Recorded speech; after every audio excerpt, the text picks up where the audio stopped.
put our pedal to the metals, and what I'm talking about here is the trading that has been happening around precious metals.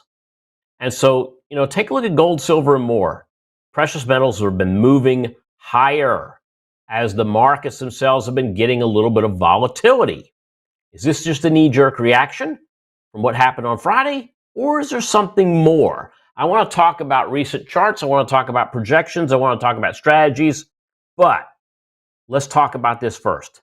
The metals markets, and primarily gold, have been moving higher, not just since Friday. In fact, you got to go back a couple of years to see where GLD has been. GLD has been, I remember when GLD was at 150 just 2 years ago.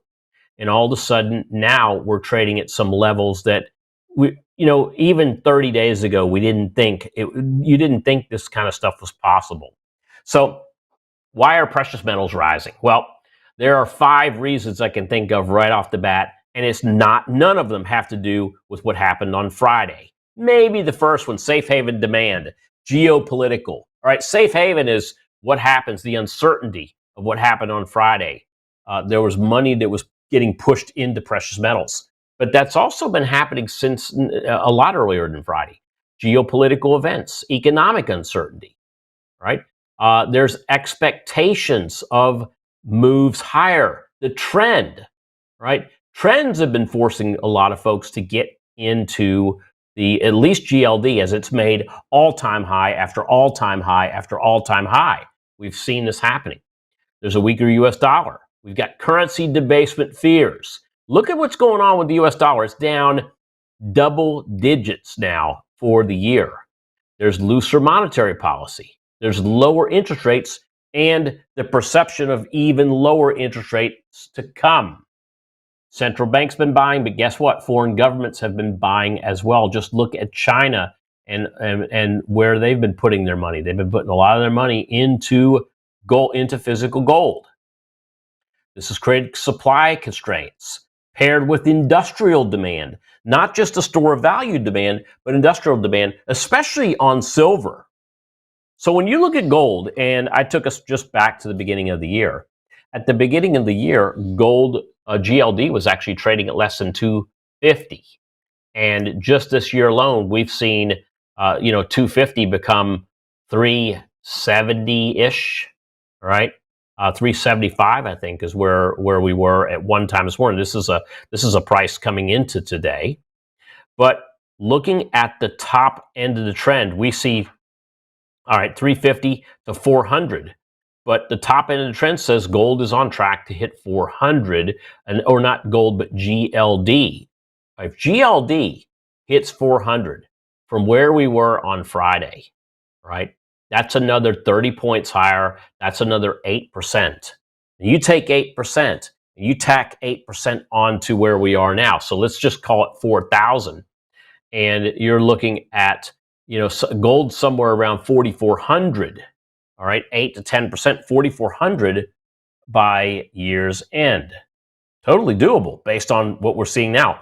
And what's interesting is that the chart just in September, just in the last, call it 5 weeks, we've gone from 325 to 375.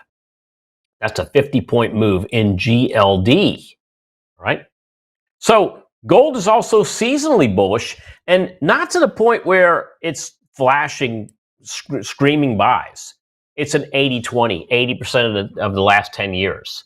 In fact, the eight last years in a row have been bullish between now and the Christmas holiday. All right, back since 2017, we were up 2.33%, but all the way to the 2022-2023 years, where we jumped out of the bear market in 2022, and we got some extension into 2023.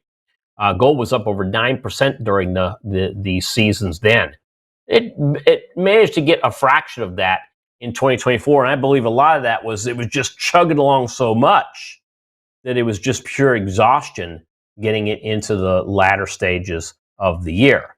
But trend is up, seasonality is up, and you can sit there and say, oh, I'm going to go ahead and buy GLD, and I hold GLD in our family office. Actually, investment-wise, I've been trimming it. Doesn't mean I'm bullish. It just means it's a smart thing to do as it makes these highs. But the better part to be a trader is instead of buying the asset itself, look at options. Call options give you the right to buy, set price, set amount of time. Buyer pays a premium for these rights, but it's going to be much less than owning the physical asset, because if I'm buying it between now and a time when I want to get out, it makes more sense to rent. Or does it? I know stock patterns that have repeated the same movements at least 90% of the time over the last decade. I'm Tom Gentile, America's pattern trader, and I'll show you exactly what trades I'm watching this month and teach you how to aim for those triple-digit gains, all for just $9. Scan the QR code below to get started, because the options in December for GLD are not cheap. Look at, for instance, the 375 calls. They're over $15, right? So if you see it going to 400, then $15 means you got to get to 390 by December expiration to break even. And if 400 is your target, you're risking 15 to make 10. Maybe that's not the best use of your options. What about silver?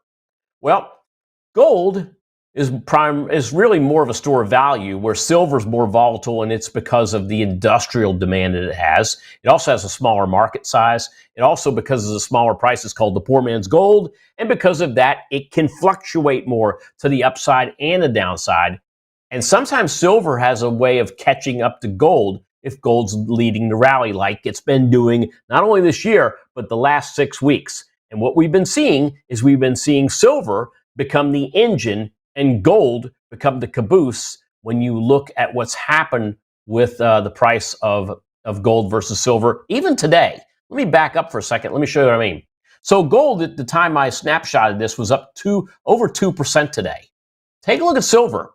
Silver is in a tight channel up, and if we use the top tier target there by middle December, we're talking $55 on something that's was trading at 47 by the close of Friday. But look where it's at today. It's popped even higher. Again, we could look at call options on silver. Same thing. Set price, set amount of time, right to buy. You're paying a premium. Look at silver. Silver was up almost 4% to gold's 2 today.